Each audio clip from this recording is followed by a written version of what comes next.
I let her pick the wedding planner. Big mistake. She said he had excellent taste. Turns out, the only thing he was good at was tasting what already belonged to me. Looking back, I see the signs, subtle, almost artful in how they slipped beneath the surface of what should have been the happiest time of my life.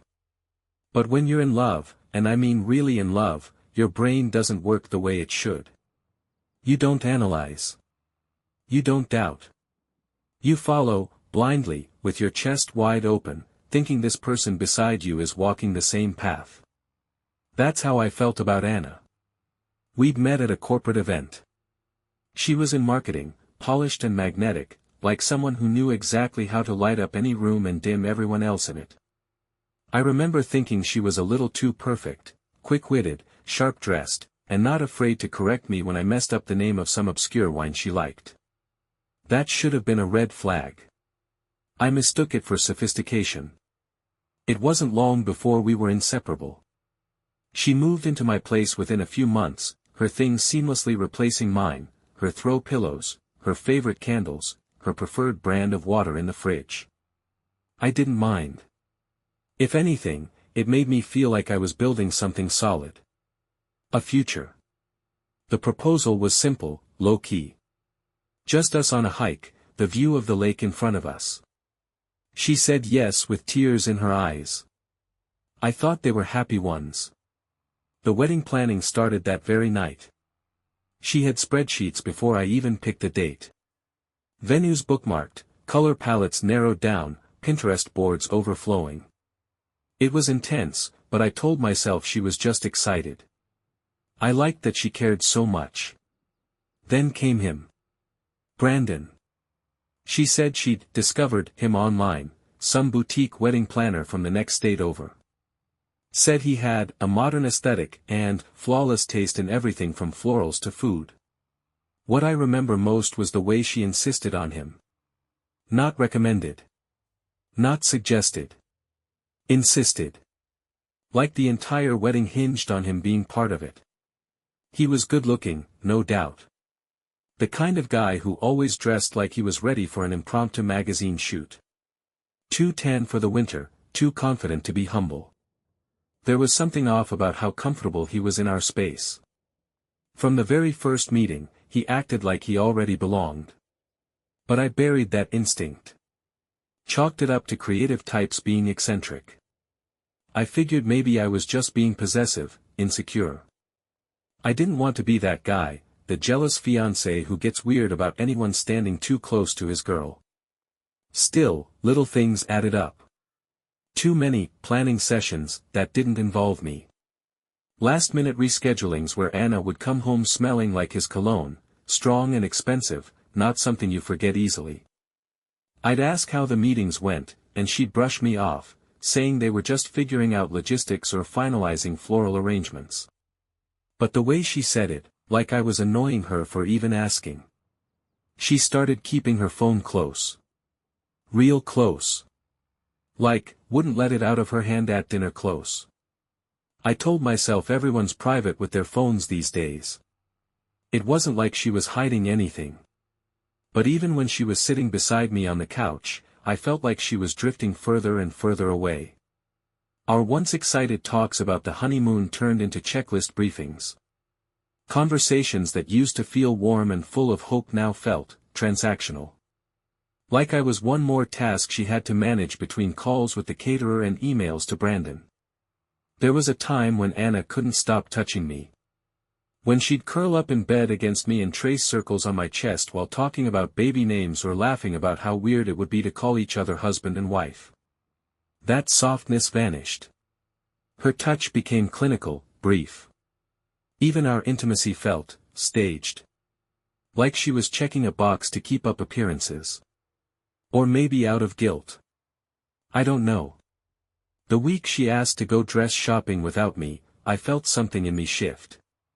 I knew most grooms didn't go, but she'd always said she wanted to see my reaction when she found the one. Now she wanted to go alone. She said Brandon had recommended a boutique that could squeeze her in last minute.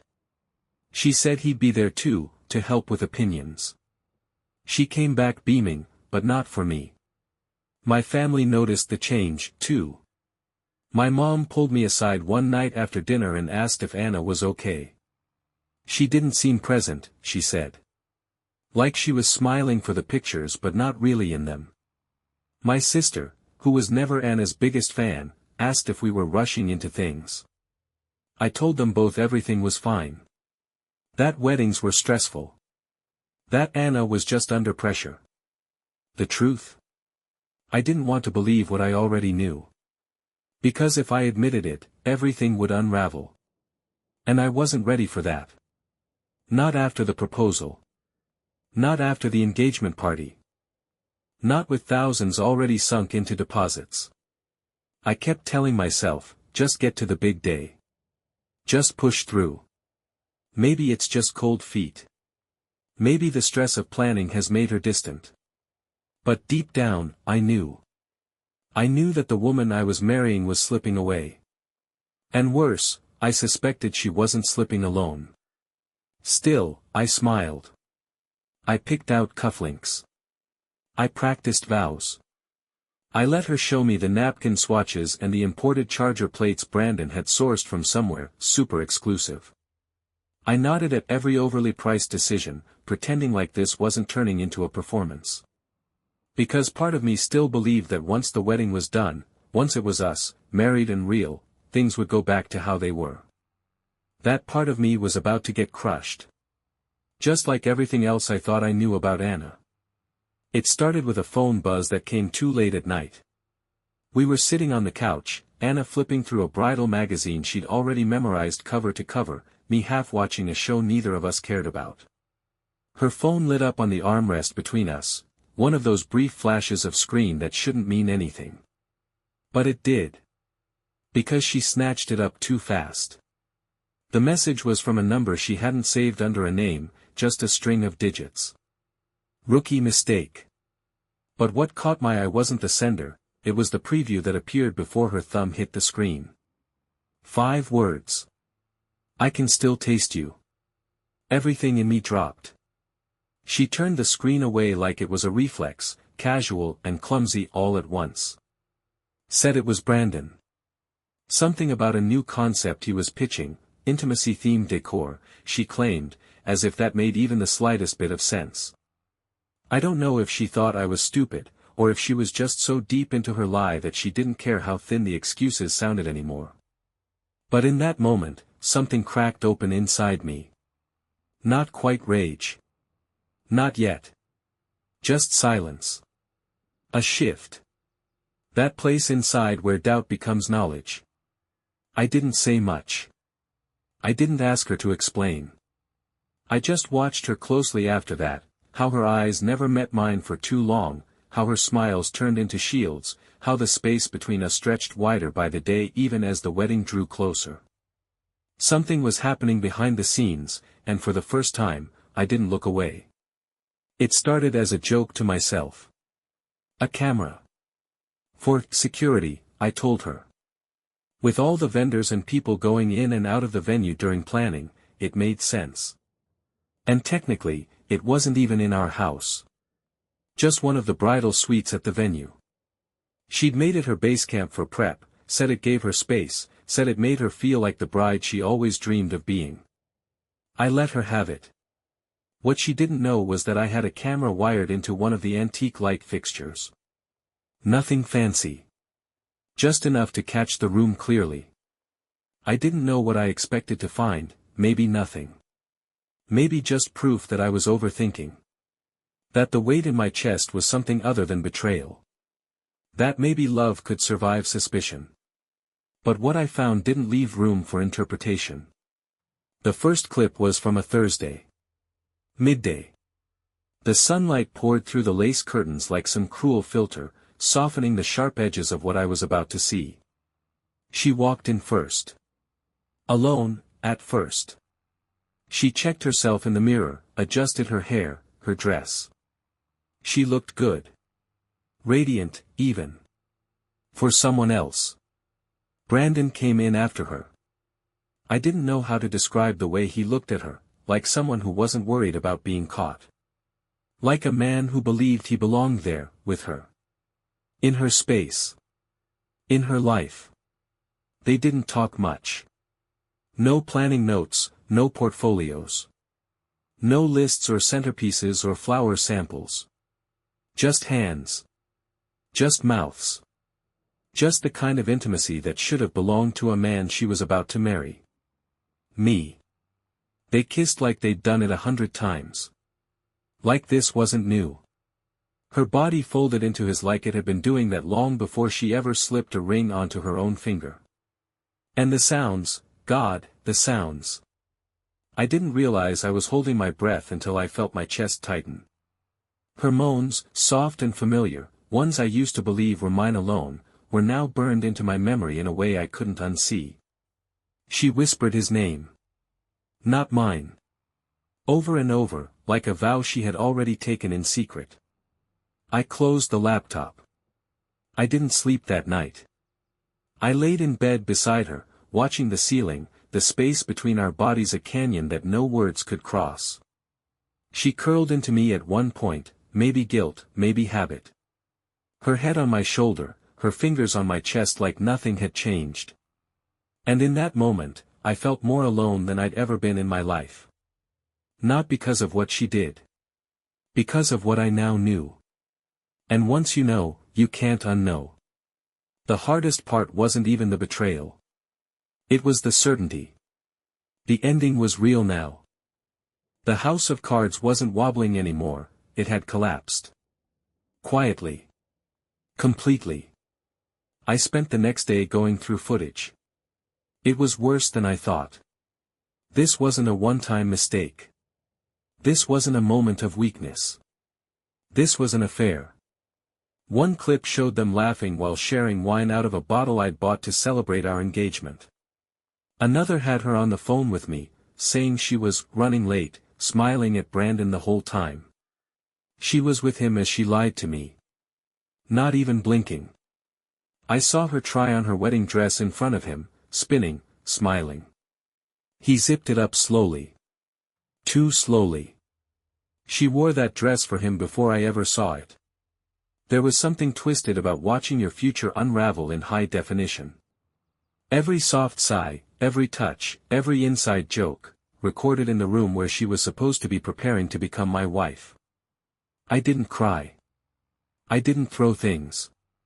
I just sat there, numb, while the footage did its damage. Somewhere between shame and heartbreak, I found something else, clarity. I saw everything clearly now, how she shifted the wedding budget to accommodate Brandon's over-the-top ideas, how she barely consulted me on the details anymore, how she had started talking about her wedding, never ours. I wasn't the groom. I was the placeholder. The optics. The story she told our families while she lived a completely different one behind the scenes. And that camera. That stupid little camera. It didn't just catch betrayal. It captured the moment my life split in two, before I knew, and after. I didn't confront her. Not yet. She deserved more than just a fight. She deserved exposure. Because if she wanted a performance, I was going to give her the grand finale she'd never forget. Let her keep planning the wedding. Let her keep dressing up the lie. Because the day she thought she'd fooled everyone. That was the day I planned to let the truth walk in, uninvited. And this time, I'd be the one watching. The rehearsal dinner looked like something out of a magazine, soft lighting, warm string music humming in the background, candles flickering across white linen tablecloths. Smiles were effortless. Glasses full. Laughter spilled across the room like everything was exactly as it should be. Anna sat at the center of it all, radiant in a silky champagne-colored dress, hair curled to perfection, her eyes glimmering under the chandeliers. But none of it was for me. I was seated beside her, sure, but I might as well have been a guest, another well-wisher orbiting her curated little world. She was glowing, yes. But it was the kind of glow that comes from getting everything you want, not from standing beside the man you claim to love. Both our families were there. My parents, proud and unsuspecting. Her father giving me nods of approval. Her mother already discussing grandchildren with the lady seated next to her. Friends filled in the gaps, toasting to us, offering speeches sprinkled with clichés about soulmates and fairy tales. I smiled, nodded, thanked them all, an actor hitting his marks perfectly. But I wasn't thinking about their words. I was thinking about the flash drive in my jacket pocket. I hadn't slept in 2 days. I hadn't eaten anything that didn't taste like dust. But I was ready. When it was my turn to speak, I stood slowly, glass in hand, heart a steady thump beneath the calm of my expression. Everyone turned to face me, their faces full of expectation. The groom. The man of the hour. The one who should be head over heels in love. I kept my smile tight, polite, like everything was perfectly in place. I thanked everyone for coming. I said the things a man is supposed to say. How grateful I was for the support, how amazing Anna had been, how tirelessly she'd worked on the wedding. I praised her passion and dedication, every word laced with a sweetness just thin enough to let something bitter slip underneath if you were really listening. People clapped. Anna reached for my hand, her smile a little too proud. She had no idea what was coming. I told them I had a surprise. A short video, a look behind the scenes. Something I thought they'd all enjoy. There was a soft rustle of curiosity as the lights dimmed and the screen flickered on. And then, silence. The footage began with laughter, hers. Familiar, intimate, unmistakable.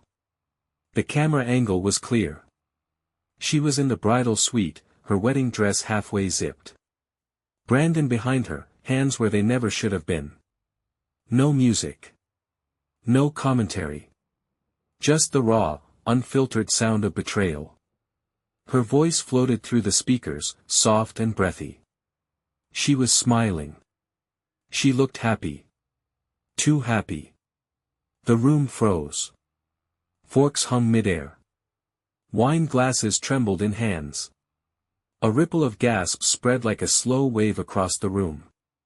There was a moment, a long, heavy moment, when Brandon appeared on screen, shirt half open, pulling her in like it was his wedding day. I didn't look at Anna. I didn't need to. I could feel her beside me, stiffening, her breath caught in her throat. I could hear the air disappear from the room as the truth bared itself to everyone she'd fooled. And when the video ended, I didn't pause for applause. I didn't explain. I just said what needed to be said. Not loud. Not angry. Just enough to echo. They'd been practicing getting married behind my back for months. I set my glass down gently, its faint clink against the table louder than any scream could have been. My chair slid back. I stood. Straightened my jacket. And I walked out. I didn't look at her. I didn't look at him. I didn't look at anyone. Let them sit in it. Let them stew in the wreckage. Behind me, voices rose, confused, outraged, disbelieving. Her mother's cry. My father's stunned whisper. A server dropping a tray. Chairs scraping against the floor as people stood, unsure what to do with themselves. Brandon was pale. I knew that. I saw it in the peripheral before I turned away. Like all the blood had drained from his perfectly bronzed face. Anna, she was shaking. Probably wondering how long I'd known. Probably scrambling through every memory, every lie, wondering which one gave her away. It didn't matter. They were exposed now. I walked into the cold night air and kept going. Down the street, past the parked cars, into a silence that finally felt honest. No more pretending. No more waiting. I had ripped the truth out from behind the veil, laid it bare in front of both our families. In front of friends. In front of everyone who mattered. The man she betrayed didn't yell. Didn't curse. Didn't make a scene. He let the truth do the talking. And the beauty of it? She gave me every tool I needed. She handed me the story herself, wrapped in silk and perfume, never once thinking I'd use it. But I did. And I walked away free. Cold. Clear. Clean. Let her explain that toast. Let her spin that lie. Me? I was done being a character in her performance. I had already written my ending. In the days that followed the rehearsal dinner, the world cracked open around Anna. The video spread faster than wildfire. One guest had discreetly recorded it on their phone and uploaded it online before dessert was even cleared. By morning, it had 1,000 views. By evening, it was everywhere. People love a scandal. Especially one wrapped in roses and white linen. Brandon's carefully curated image as a high-end wedding planner began to rot in real time. Clients canceled their bookings within hours. One even demanded a full refund, citing moral disgust. His business's Instagram account, once filled with pastel backdrops, curated flat lays, and poetic captions, was now a graveyard of hateful comments and unfollow notifications. Sponsors pulled out. Venues blacklisted him. Word got around fast in the tight-knit wedding circuit. Trust, once lost, is rarely repaired. Anna fared no better.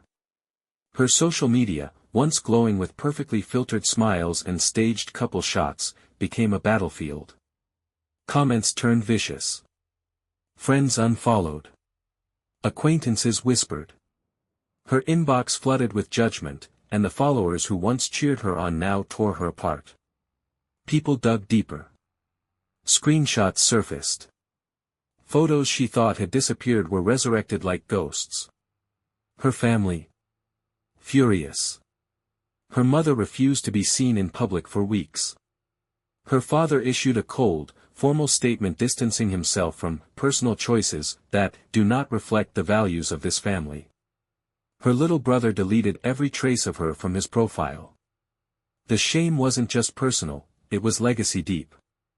Anna had always been the golden child. The planner. The doer. The perfect daughter. Now, she was the punchline of every dinner party conversation in town. Tyler, meanwhile, watched it all unfold in silence. She tried to reach out. Messages at first. Then long, desperate voicemails. She called him cruel. Said he had ruined her life. Said it had been a mistake, a moment of weakness, that he didn't have to humiliate her. That he went too far. That she never meant to hurt him. The messages shifted from rage to pleading to manipulation and back again. He didn't reply to any of it. He posted one message. Just a sentence, dropped quietly into the digital void. I didn't ruin her life. I just hit play. That was all. It was enough. The public turned even harder against her. She had destroyed something sacred, and worse, she had done it smiling. She had stood next to Tyler, looked him in the eye, and planned a future she never intended to keep. People noticed. People remembered. But what came next dug even deeper. It was Tyler's best friend, Ryan, who dropped the final match. He hadn't been at the rehearsal dinner, he lived out of state, but when he saw the video, he called Tyler immediately. Said something didn't sit right. Said he recognized Brandon.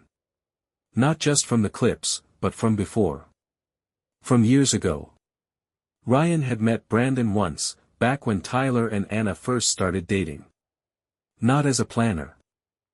As Anna's boyfriend. At a bar. Holding her hand. The timeline didn't add up by accident, it was never meant to. Anna and Brandon never broke up. Their reunion during wedding planning wasn't a rekindling. It was a continuation. A carefully maintained facade. Tyler hadn't stolen her from Brandon. He had been used by both of them, an unwitting decoy. A socially acceptable cover. The doting, respectable fiancé meant to paint the perfect picture while they danced just outside the frame. It was never about love. It was about leverage. Anna used Tyler to impress her family. To access his connections. To fund the fantasy wedding she wanted, with Brandon orchestrating it from behind the curtain. Tyler's name gave it credibility. His money made it real. His trust made it possible. The realization hit like a second betrayal, colder, cleaner, surgical. This wasn't a story about a weak moment or a bad decision. This was a con. A long one. Tyler didn't get angry. He got organized. He pulled bank statements. Cross-referenced the deposits. Noticed money leaving his account for vague, planning services that had nothing to do with any official vendors. Dug into Brandon's business. Found shell invoices, sketchy receipts, unregistered LLCs. He contacted a lawyer. The lawsuit was twofold: emotional distress, and wedding fraud. And this time, it wasn't about exposure. It was about consequences. Emails were subpoenaed. Texts were archived. The footage from the bridal suite was submitted as evidence. Even the audio from Anna's calls to him afterward, pleading, confessing without realizing she was doing it, became part of the case. Anna's name, already shattered in public, became a legal stain. The court proceedings were quiet, but the outcome wasn't. The judge didn't just rule in Tyler's favor, he condemned the entire scheme. Labeled it predatory. Unethical. Possibly criminal, depending on further investigation. Brandon? He was finished. Every dollar he'd siphoned through the scam had to be returned. His business was blacklisted. One venue even removed his name from their preferred list with an official press release. Vendors refused to work with him. His own assistant quit and went on record saying she'd known something was off but was too scared to speak up. He tried to move out of state. Tried to start over with a rebranded name. Didn't matter. The internet has a long memory. And Anna? Her reputation became a cautionary tale. She couldn't find work in her industry. Every interview ended with a polite, "We'll be in touch," followed by silence. Her family cut her off financially. She moved back in with an aunt, quietly, far from the city where she once held center stage. People still whispered about her at bridal expos. A vendor once pointed her out during a keynote as the reason they now require deposits up front. Tyler, though, stayed quiet through it all. No gloating. No victory laps. He wasn't interested in dragging her through the mud any more than she already had herself. He just wanted truth. And he got it. For once, the world had seen the villain without him having to raise his voice. He stood in the ashes of what was supposed to be the happiest day of his life, not broken, but lighter. Cleaner. Unchained. Some people wait years for closure. Tyler built his. Brick by brick. And now, it was done. It's strange how life resets, quietly, when the storm passes. Not with some grand announcement or cathartic finale. Just slow, steady shifts. One box unpacked. One photo frame replaced. One morning where coffee tastes like coffee again instead of memory. Months had passed since the toast that turned his world inside out.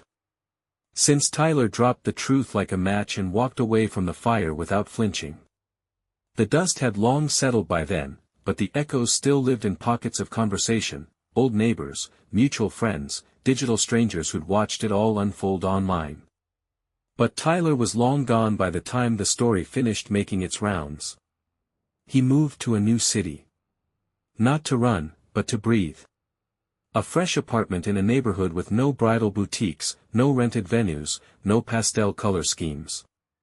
No ghosts.